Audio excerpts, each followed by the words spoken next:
The sun had barely risen when Jack Montana was already up, observing the horizon from his porch. His brown eyes, marked by time, scanned the vast green expanse stretching before him. Wearing his inseparable plaid shirt and worn boots that had accompanied him for years, he breathed in the pure morning air deeply, while his thoughts wandered between past and present. At 45, Jack carried on his countenance the simplicity he had inherited from his parents. The calluses on his hands told stories of a life dedicated to working the land, even though his decisions now moved millions in the financial market. His fortune, built with intelligence and dedication in the agribusiness sector, was something few knew about, and he preferred to keep it that way.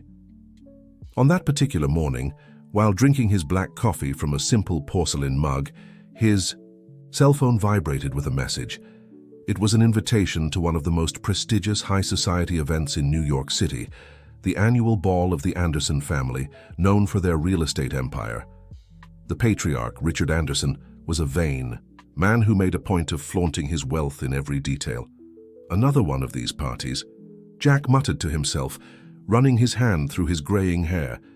Normally, he avoided such events, preferring the tranquility of his ranch or discreet meetings with his business partners. However, this time, there was a special reason to attend: the possibility of a partnership that could revolutionize the American agricultural market. Martha, his housekeeper for more than 2 decades and practically a second mother, entered the porch bringing more coffee. "Are you really going to that fancy party, Mr. Montana?" she asked, with the familiarity that only years of coexistence allow. "I am, Martha. Sometimes we need to dance to the music," he replied with a serene smile. "But I'll do it my way." The following afternoon, as he prepared for the event, Jack maintained his life philosophy. He refused to wear an extremely expensive Italian suit or any other symbol of ostentation. He opted for a white cotton dress shirt, well-cut dark dress, pants and his boots, now clean but still bearing the marks of time. His felt hat, companion of so many journeys, completed the look. His driver and longtime friend, Paul, waited with the pickup truck that Jack insisted on keeping, even though he had a garage full of luxury cars he rarely used. "So are you sure you don't want to go in the Maybach, boss?" Paul asked, referring to the German sedan that cost more than many apartments. "No, Paul. Today we're going to show that all that glitters is not gold," Jack replied, with an amused twinkle in his eyes. The Anderson mansion was an imposing structure in the most exclusive neighborhood of the city. Imported cars formed an impressive line at the entrance, and people dressed in designer clothes paraded down the red carpet extended to the main door. When Jack's pickup truck stopped in the middle of that sea of luxury, the valets exchanged confused looks. One even hesitated to open the door. But when he did, Jack stepped out with his usual dignity. His firm steps and serene gaze contrasted with the whispers and disdainful looks that began to emerge. In the main hall, the party was already in full swing. Crystal, gold, and marble competed for the guests' attention. In one corner, a group of young heirs, children of New York's high society, chatted animatedly about their latest acquisitions and international trips. It was then that Amanda Anderson, Richard's youngest daughter, noticed Jack's presence. At 25, with beauty cultivated in expensive aesthetic clinics, she was the perfect stereotype of rich and bored youth. "Look who decided to grace us with his presence," she said loudly enough for everyone around her to hear. "Seems like the ball turned into a livestock fair." The laughter that followed didn't seem to bother Jack, who headed to the bar and ordered sparkling water. His calm behavior only served to provoke Amanda's group further, who decided to turn him into the entertainment of the night. "Hey, mister, what's your name again?" asked Philip Mercer, heir to a luxury hotel chain, approaching with a mocking smile. "I think you got lost. The cattle fair is on the other side of town." Jack turned calmly, his eyes meeting the young man's with a serenity that momentarily disconcerted him. "Actually," he replied with a slight smile, "I'm exactly where I should be. You know, young man, sometimes the best negotiations happen in the most unlikely places." The enigmatic response only served to fuel the mockery further. Soon a small group formed around Jack, each trying to outdo the other in malicious comments about his appearance, his worn boots and his hat. Amanda Anderson couldn't understand why her father insisted on circulating around the room introducing that man in scuffed boots to important businessmen. Every time Richard mentioned Jack Montana as an important potential partner, she felt her cheeks burn with embarrassment. How could someone dressed so simply be important? "Daddy's going senile," she whispered to Philip Mercer, who couldn't take his eyes off the strange visitor. "Imagine wasting time with a hick when we have the biggest businessmen in the country here." What Amanda didn't know was that her father had excellent reasons for giving special attention to Jack. Richard Anderson was one of the few there who knew the true dimension of the rancher's business. For weeks, he had been trying to schedule a meeting with the discreet businessman, known in the market for his strategic acquisitions and his revolutionary vision for agribusiness. Meanwhile, Jack maintained his serene posture, even when he noticed the disdainful looks. His memories took him back to his simple childhood on his parents' farm, where he learned that a person's true value wasn't in their clothes or possessions, but in their character. "So, Mr. Montana," Amanda continued, approaching again with her group of friends, "tell us more about your little farm. How many chickens do you raise?" The laughter echoed through the hall, but was interrupted by the arrival of Helen Rodriguez, one of the most respected businesswomen in the country. She walked directly to Jack, ignoring the group of young people. "Jack, what a wonderful surprise to find you here," exclaimed Helen, embracing him with genuine affection. "I still can't believe you managed to reverse that situation on the stock market last month. You really are a business genius." The comment made Amanda and her friends exchange confused looks. Helen Rodriguez was known for her empire in the technology sector and her ability to identify lucrative opportunities. If she showed so much respect for this simple man, there was something they weren't understanding. "You're too kind, Helen," Jack replied humbly. "I just followed my instincts as always. By the way, how's that digital agriculture project we talked about?" "In progress thanks to your insights," Helen smiled. "In fact, we need to schedule that meeting about international expansion. My consultants were impressed with your projections." The group of young people who had been openly mocking earlier now watched the interaction with growing discomfort.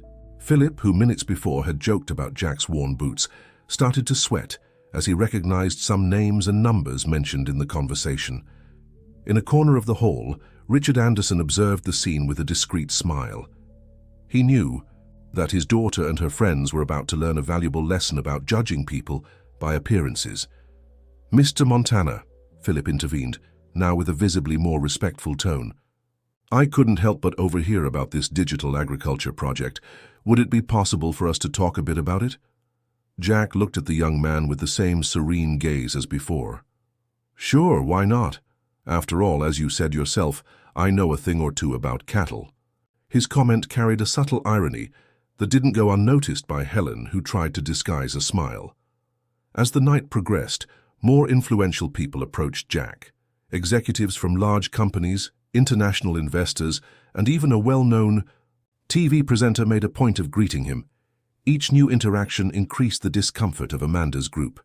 "Who is this man, really?" she whispered to her father when she finally got a moment alone with him. Richard looked at his daughter with a serious expression.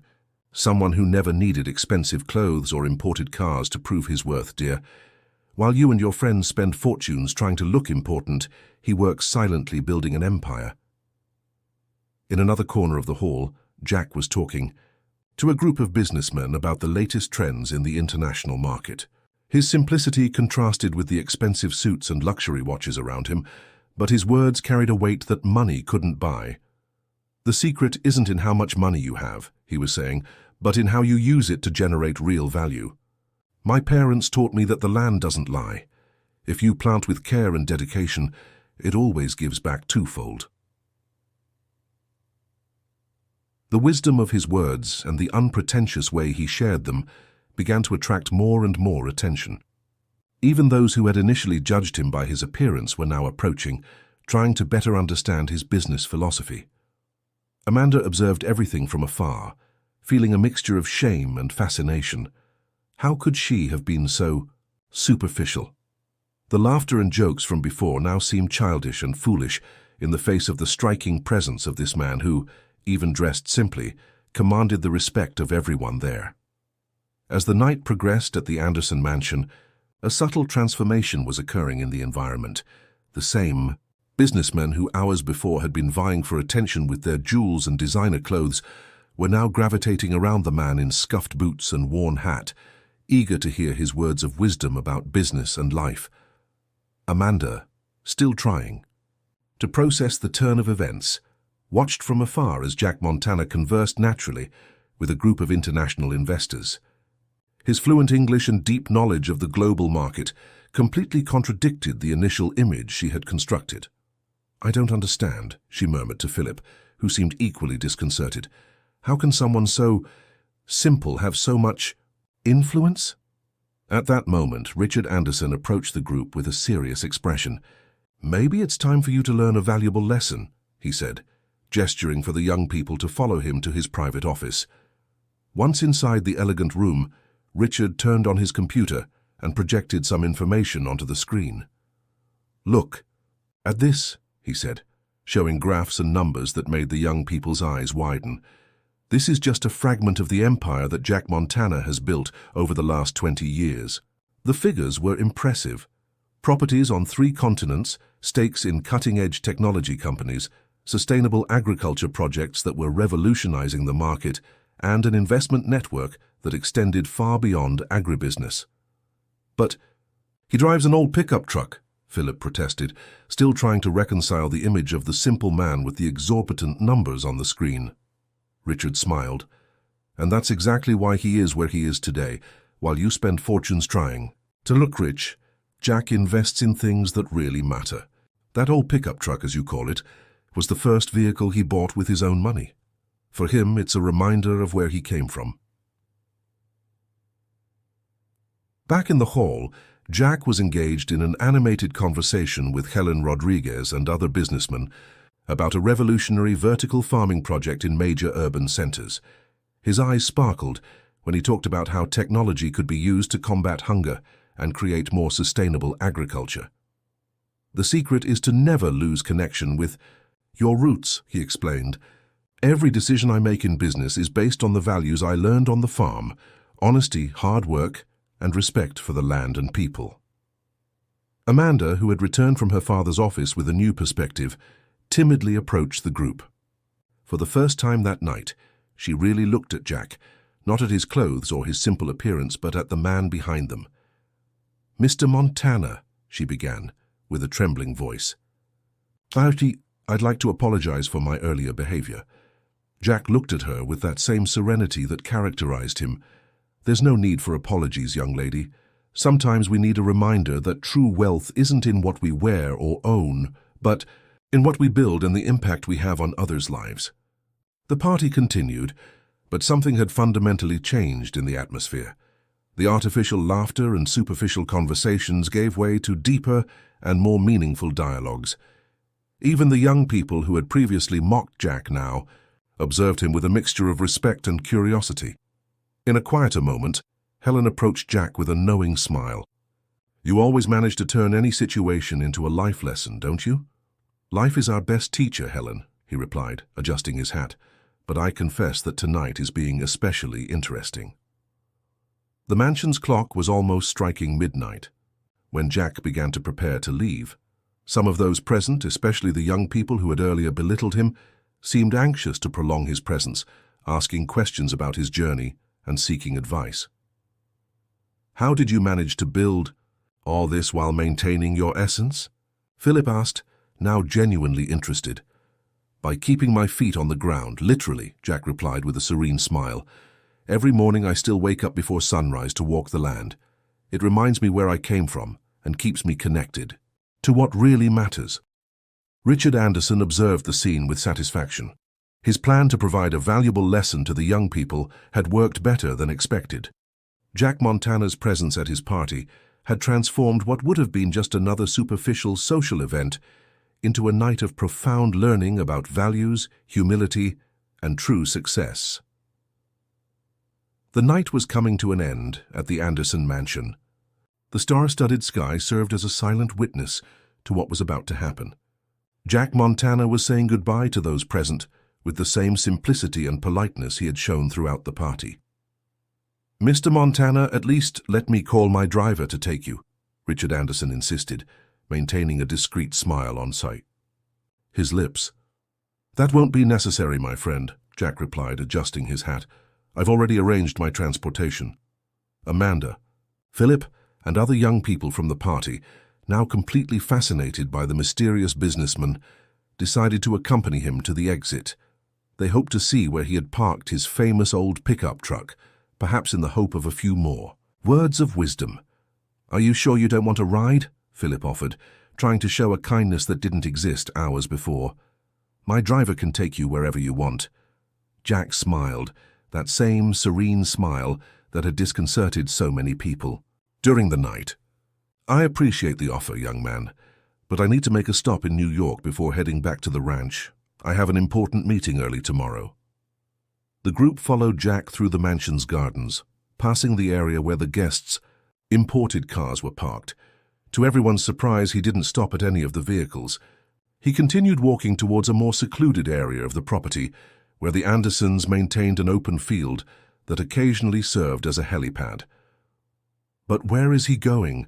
Amanda whispered to Helen Rodriguez, who accompanied them with a knowing smile on her face. That's when they all saw it. Under the moonlight, imposing and majestic, was parked one of the most luxurious executive jets in the world.